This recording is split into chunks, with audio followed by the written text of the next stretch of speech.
Hello नमस्कार दर्शकों, माटी से बंधी जोड़ सीरियल में आप सभी का स्वागत है। आज के एपिसोड में हम देखते हैं कि वसुंधरा जो है इस बात से काफ़ी अपने आप को गिल्ट फील कर रही है कि उसने वैजू के लिए नहीं किया, और वो बोलती है रागिनी कहीं पता नहीं क्यों मेरा मन बहुत ही घबरा रहा है। वैजू के साथ जो मैंने किया उसकी गोद भराई नहीं की, कहीं ये अशुभ चीज़ ने तो नहीं होगी, इसलिए उसका बच्चा इस दुनिया में आते ही मर गया।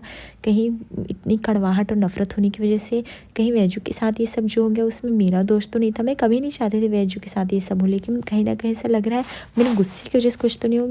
रागिनी बोलती है हाँ, ये हम लोग ये भूल ही गए अपने गुस्से के चक्कर में, वैजू से रूठने के चक्कर में, कि वह बच्चा सिर्फ वैजू का नहीं बल्कि अपने राना का भी था। वह इस मोहिते परिवार का खून था, वारिश था। हमने सिर्फ वैजू का बच्चा ही नहीं बल्कि अपने राना का और इस मोहिते परिवार के वंश का और वारिश को भी खो दिया है। हमें ऐसा नहीं करना चाहिए था, ये चीज़ गलत थी। तभी यहाँ पे सुलेखा आ जाती, बोलती वैजू के साथ जो गलत हुआ, लेकिन उसमें ताई हम क्या कर सकते हैं, उसमें अपना जोर थोड़ी चलता है। अब आप ऐसे अपने आप को दोषी मानेंगे तो कैसे चलेगा। अब जो भगवान के हाथ में था वो ही तो होगा। अब हमने चाहा था कि वैजू का बच्चा हो, लेकिन अभी नहीं हुआ, और वैजू की गलती की वजह से आप नाराज़ थे, तो अभी क्या ही कर सकते हैं हम लोग।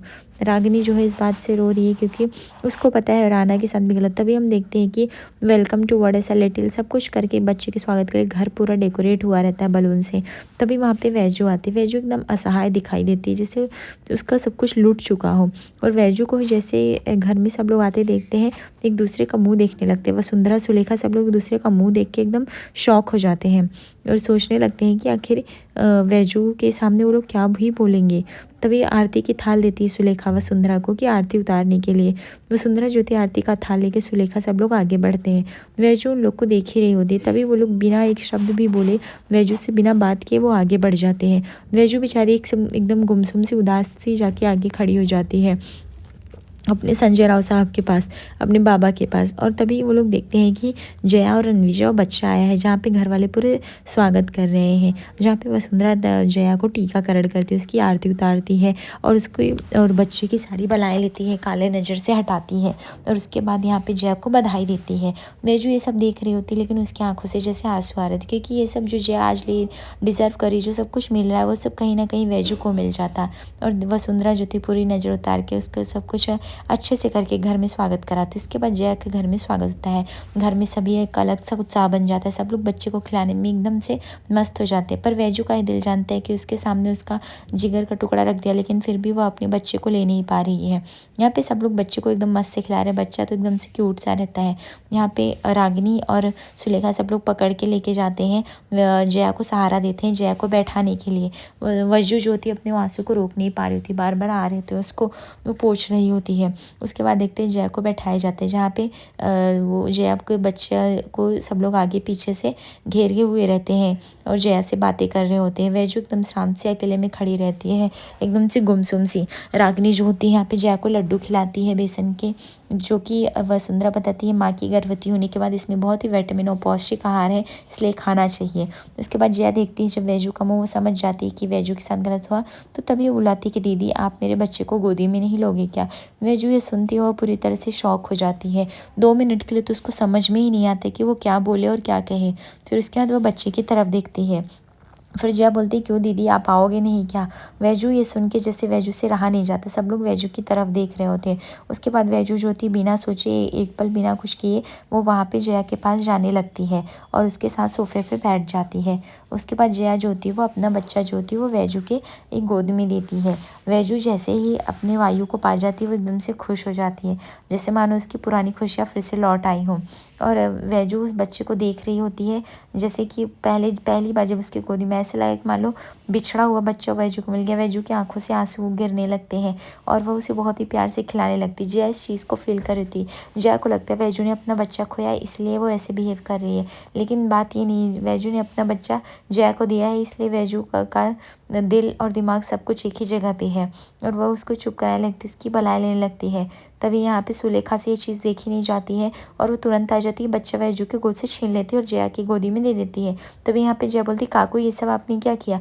तभी यहाँ पे सुलेखा बोलती देख जया तुझे नहीं पता, जब नवजात शिशु तो उसको माँ की गर्मी की एहसास होनी चाहिए, माँ का गर्म उसको अच्छा होता है, सेहतमंद। वो अलग अलग गोदी में जाएगा तो उसको आदत हो जाएगी जो उसके सेहत के लिए सही नहीं है, इसीलिए मैंने ये बच्चा तुझे दिया, तेरे पास रहेगा तो तेरा गर्माहट जो है बच्चे को लगेगा, तो उसको कोई सर्दी जुकाम का चांस नहीं रहेगा।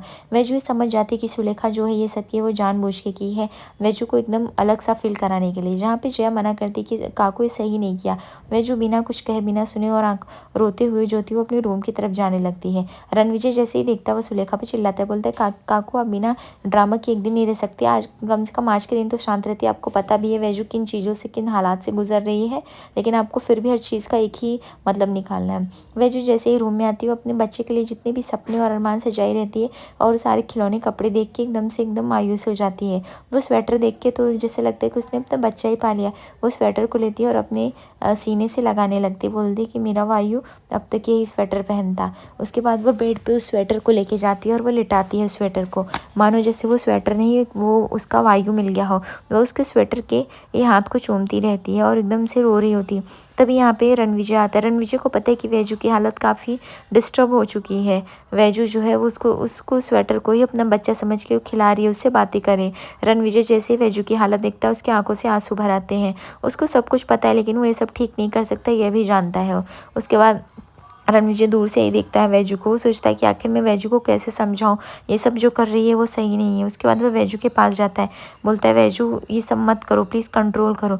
तभी यहाँ पे वैजू को गुस्सा आ जाता है, बोलती कंट्रोल कैसे करूँ मैं, कंट्रोल करती तो अब तक मैं यहाँ रहती, आपने तो वो भी छीन लिया मुझसे, मेरा बच्चा छीन लिया जो कि मेरा सब कुछ था, तो मैं कैसे कंट्रोल रखूँ, अब मेरे उसके खिलौने भी नहीं रखूँ।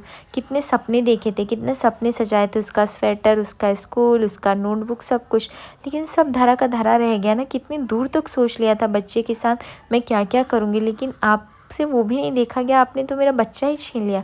यहाँ पर रणविजय कहता है कि वैजू तुम्हें पता है मुझे करना पड़ा, लेकिन प्लीज़ तुम अपने आप को संभालो। वैजू बोलती हाँ संभाली तो रही हूँ मैं इतने दिनों से, मेरा बच्चा चला गया। आपको पता है एक छोटे बच्चे को उसकी माँ की कितनी ज़रूरत होती है, उसकी आहट, उसकी ममता, उसका प्यार, यहाँ तक कि बच्चा दिल से भी पहचान लेता है अपनी माँ को। एक माँ भले बच्चे को जन्म देती है पर एक बच्चा एक औरत को माँ बनाता है, और वो माँ नसीब से बनते हैं कोई। लेकिन ये बात आप क्यों समझोगे, आपने तो मुझसे वो नसीब भी छीन लिया कि मैं माँ बन के रह पाऊँ, आपने से नहीं किया। रणविजय बोलता है देखो वैजू, तुमने अगर वायु को खोया तो मैं भी वायु को खोया हूँ, वो मेरा भी तो बच्चा है, मैं उसका बाबा हूँ। वैजू बोलती गलत, आप गलत बोल रहे हो, ऐसा नहीं है राणा जी, मैंने खोया है, आपने नहीं, आप तो अभी भी वायु के बाबा हो, लेकिन मैं वायु की आई नहीं रह गई अब, क्योंकि अब उसका हक सिर्फ जया पे है और जया का हक उस पे है। आप उसको बाबा कह सकते हो, आप उससे सारे हक निभा सकते, लेकिन मैं नहीं। फिर से वही नई ज़िंदगी की कहानी फिर से चालू हो गई है और मैं फिर से हार चुकी हूँ। मुझे मेरा बच्चा सामने दिखाई देगा, लेकिन मैं उसे अपना बच्चा नहीं बोल सकती, मैं उसे अपनी गोदी में नहीं ले सकती। कैसी कशमकश है राणा जी, मैं आपके साथ नहीं रह सकती, बस मैं जा रही। तभी यहाँ पे रणविजय रोकता है, वैजू ये सब क्या कर रहे हो। वैजू बोलती मेरा दम घुटता है आपके साथ, आपके झूठ और फरेब से मुझे डर लगता है, जो आपने किया, मैं नहीं रहना चाहती, मैं बाहर जा रही हूँ। तब यहाँ पर रणविजय बोलता है नहीं वैजू, अब गलत मैंने किया तो इस रूम से बाहर मैं जाऊँगा, मैं रहूँगा, तुम यहीं पर रहो प्लीज़, तुम यहीं पर रहो अकेले, मैं जा रहा हूँ। तो उसके बाद वह वैजू को मना के रणविजय बाहर चला जाता है। वैजू जो होती है वो बेड पे बैठ जाती है और वह जो होती है उस स्वेटर को जैसे मानो एक बच्चे को गोदी में नहीं लिया था वैसे ले रहती होती है, और उसके बाद वह फूट फूट कर रोने लगती है और वह बोल रही होती है कि वायु मैंने तुम्हें खो दिया, प्लीज़ अपनी आई को माफ़ कर देना। मुझे पता है जब तुम्हें कभी ये सच्चाई पता चलेगी तो तुम कभी मुझे माफ़ नहीं कर पाओगे, मुझे तुम्हारी बहुत याद आती है। उसके बाद यह रात में वैजू को नींद नहीं आ रही थी, वो ऊपर आसमान की तरफ दिखती, तभी वायु का रोना उसके कानों में जा रहा था, मानो जैसे माँ की ममता उमड़ सी जा रही होती है और वैजू जी तड़प तड़प के ही रह जा रही होती है। वैजू को जाना है बच्चे के पास, लेकिन वो क्या करे उसको समझ में नहीं आ रहा। यहाँ पे जया सोच रही थी कि आखिर बच्चे को अचानक से क्या हो गया, इतना रो क्यों रहा है, इसको चुप कराने की कोशिश कर तो भी नहीं रुक रहा है।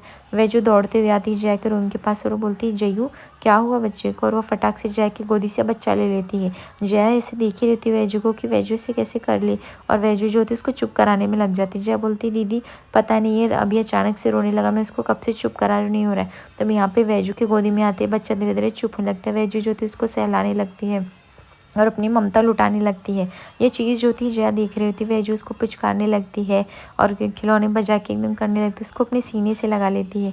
जया जो होती है ये सब दूर खड़ी देख रही थी। जया सोच रही थी कि वैजू दीदी इतने अच्छे से कैसे बच्चे को हैंडल कर ले रही हैं और एकदम चुप ही हो जा रहा है समझो। तभी यहाँ पे इस मौके का फ़ायदा उठा के सुलेखा आग लगाने चली आती है। घर में सारे सदस्य मौजूद हो जाते हैं। तभी सुलेखा बोलती है बच्चा जया का है, लेकिन देखो जया की गोदी में रो रहा है और वैजू की गोदी में जाते चुप हो गया। ये कोई अच्छी बात नहीं, बच्चों को माँ की आदत लगनी चाहिए। ये सुनकर रणविजय फिर से मायूस हो जाती, क्योंकि उसको पता है बच्चा वैजू का। ये सुन के जया 2 मिनट भी सहन नहीं कर पाती अपना बच्चा वैजू की गोदी में छीन लेती है। वो बोलती दीदी थैंक यू आपने इतना किया, बट अभी ये बच्चा मेरा रिस्पॉन्सिबिलिटी है और मुझे ही संभालना पड़ेगा। आखिर मैं इसकी माँ हूँ, आप कितना रिस्पॉन्सिबिलिटी संभालो। तभी यहाँ पे वैजू बोलती जी तू ऐसा क्यों बोलो, बस रो रहा था, मैं चुप कराने ही आई। तभी यहाँ पे जया बोलती हाँ चुप कराने आया, अब हो गया, लेकिन अब ये सब मुझे सीखना होगा। मैं अपने बच्चे की रिस्पॉन्सिबिलिटी आप पे तो नहीं डाल सकती ना बार बार कि आप करोगे। तभी यहाँ पे रणविजय बोलता है जया तुम क्या कह रही हो, आखिर वैजू का भी तो कुछ हक होगा ना इस बच्चे पे। जया बोलती हाँ हक है ना, पर एक लिमिट तक है, ऐसे नहीं कि जब चाहे वो हम मेरे बच्चे को लेंगी, अब मुझे मेरी जिम्मेदारियां निभाने देंगी। तभी यहाँ पे वैजू बोलती कि बस करो आप लोग बहस मत करो, बच्चा अभी अभी सोए से सोने दो। ऐसे कह के वैजू चली जाती। वैजू को पता है कि इस घर में उसको कोई नहीं समझ रहा है और ना ही समझ पाएगा, क्योंकि इस घर का माहौल ही गड़बड़ हो गया है। तभी हम देखते हैं दूसरे दिन जो होते हैं शगुन देने के लिए यहाँ पे किन्नर लोग आते हैं और घर में खूब ज़्यादा नाच गाना सब होता रहता है, जहाँ पे वसुंधरा जी और जया सब लोग बहुत ही खुश रहते हैं। यहाँ पे वो लोग एकदम से नाचते रहते हैं, ढोलक बजाते हैं। वैजू दीवार का एक कोना पकड़ के खड़ी हुई एकदम मायूसी, जैसे तो उसका सब लौट चुका है, एकदम चुपचाप एकदम पागल जैसी वो खड़ी रहती है। उसके बाद यहाँ पे वसुंधरा बोलती है हाँ हाँ आप उत्सव मनाइए ना, मुझे कोई प्रॉब्लम नहीं है, मैं तो आपको ढेर सारी मिठाइयाँ, ढेर सारी साड़ियाँ और कुछ रुपए दूंगी, आप उसकी चिंता मत करिए। आखिर घर में इतना बड़ा खुशी का जश्न मनाया जाएगा। आखिर हमारे घर में लल्ला जो पैदा हुआ है। उसके बाद जया ज्योति इस बात से काफ़ी खुश होती है। वो देखती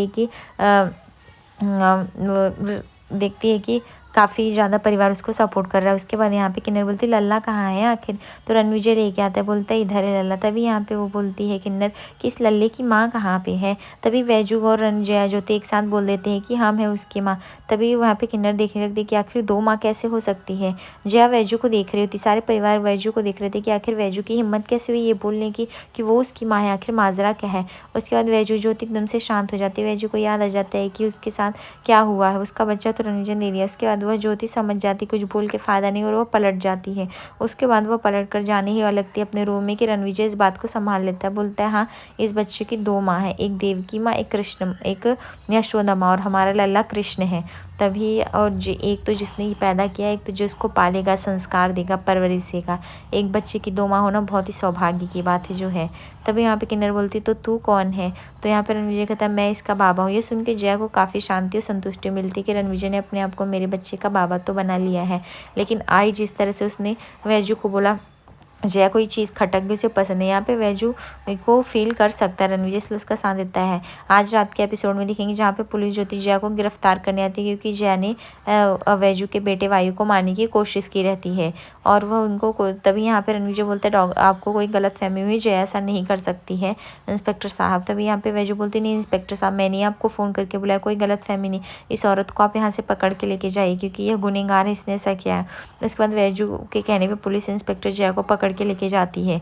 वह रणविजय बोलता है वैजू से तुमने सही नहीं किया, जो भी बातें थी तुम्हें एक बार क्लियर कर लेनी चाहिए। वैजू बोलती है मेरे बेटे से बढ़कर कोई भी नहीं है।